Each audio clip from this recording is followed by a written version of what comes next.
family, and we're here to apply for your show, the Renovation Realities. I'm Monica Myers. And I'm Bill Myers. And this is Maggie Myers. And as you can see, we're a family that's ready to go. So we want to tell you a little bit about this house and kind of our game plan.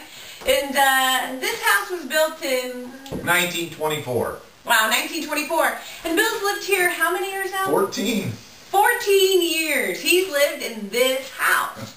And I got married to him, and I moved in and kind of started tearing up the place. So he'd go to work, and he would come home, and next thing you know, the whole bathroom was torn apart. And he's like, what are you doing? And next thing you know, the toilet's gone. I hope that we get a new toilet. So there's been a lot of conversations that we've had in the house. And yes, I've done it, and we've got it done. And this last year I had her, and over the summer, while she was tiny, I got the whole exterior of the house painted. So our next project has become the kitchen. And the kitchen remodel that we're actually going to be working on here is kind of critical to the expansion of our family.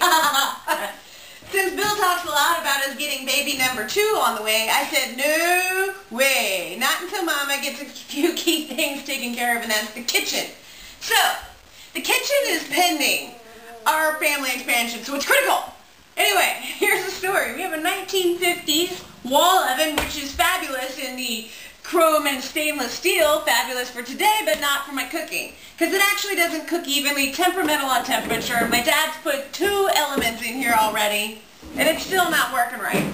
The other thing is we have a matching cooktop, 1950s, fabulous stainless steel, and yes, it works, kind of. So the new elements that we put in don't actually fire in the right order. In fact, I got one element so hot I melted my teapot to one of the elements, so that was the latest news.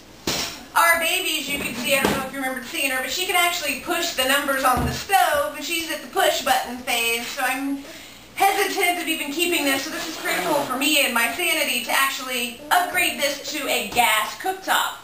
And actually I'm going to stay with the 30-inch, this is a 30-inch cooktop, so we can maximize our very small, extended countertop. But we also need to have a vent put in because we don't have any ventilation. The other thing we don't have, obviously, is cabinets because they're missing. And then recently, it's been 9 degrees here for the middle of winter. And so this was our latest kitchen upgrade. And it comes complete with Velcro. Yay! Like it, but not so much. This is our fabulous walk-in refrigerator. Because we get such a cold draft through our side door here, which I don't know if you can see, this is the main door for our house. We come, we go, we come, we go. And there's tons of mud and dirt that gets trapped in here. And every time I go to grab something to make breakfast, milk, I keep trying to throw all this dirt. Not to mention, this is the door to our basement. So, we have an obstacle issue, which I'm over with. I'm not doing this anymore. Side door only opens 45 degrees because the refrigerator's in the way. So we're going to move it to this other room, which I'll get to in a minute. But I'd like to show you our fabulous flooring. This was my latest project during nap time, is that I started taking off the top layers. Oh, this is just the formica that goes on here. No big deal. But anyway, the flooring actually has 3 more layers to go, which I'm sure means 3 more nap times. But we've been using it as an art project in the last couple days. You know, she wants to draw and everything, so we took the liberty of drawing. So anyway, the other thing that I've actually have my biggest disdain is my fabulous, glorious wall of wasted space called sinkage. So, I don't know why anybody needs this much sink space, because you can't even really get a dish in the critical area that you need to wash a dish. It doesn't even fit in here, and this is where the dishwasher, the garbage disposal is. Dishwasher must be subliminal, because what we don't have is a dishwasher, and that's the one thing that we need to have in the house. So I can save some time and actually get things done because I'm chasing after her all the time. So anyway, I've kind of mapped it out where we get a dishwasher here, and we're going to keep the same schematics for the cabinets. The appliances will remain mostly in the same place, except for the refrigerator, which we're going to move over here. And some of the obstacles we have right now is there aren't any electrical outlets, but one on this wall, and that's it for the entire kitchen. So we do need to have more outlets put in, of course, up here. And one of the things that has been an issue is that our ceiling has actually been sheetrocked over the trim that's actually up on the top. So here's our room that we use maybe 10 minutes a month. So we figured that this would actually be perfect for an eat-in kitchen, which of course we don't have. And if our refrigerator was here, we could actually put in some more cabinets and actually put in some wall cabinets and a built-in microwave, which will actually free up even more counter space for us as well as storage. So as you can see, this room is a little dark. We don't have any electrical outlets. We do kind of have one, but it's kind of been worked on lately. But these are some things that if we actually had the motivation to get it all done, we would be getting it all done.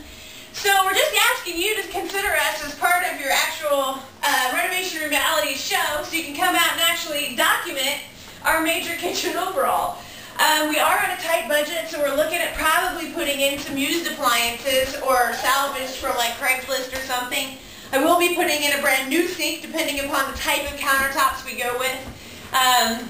The gas cooktop will actually be a new appliance. It's about the only one we figured we could afford for now, because we figure a lot of our work is going to be in the wall. So we're going to have to take it down to the plaster and lath. We're going to do a lot of removal. We might have to do some insulation. The floors, once I get this taken up, I'm considering taking it down to the hardwood floors that were actually in here originally in the 1920s.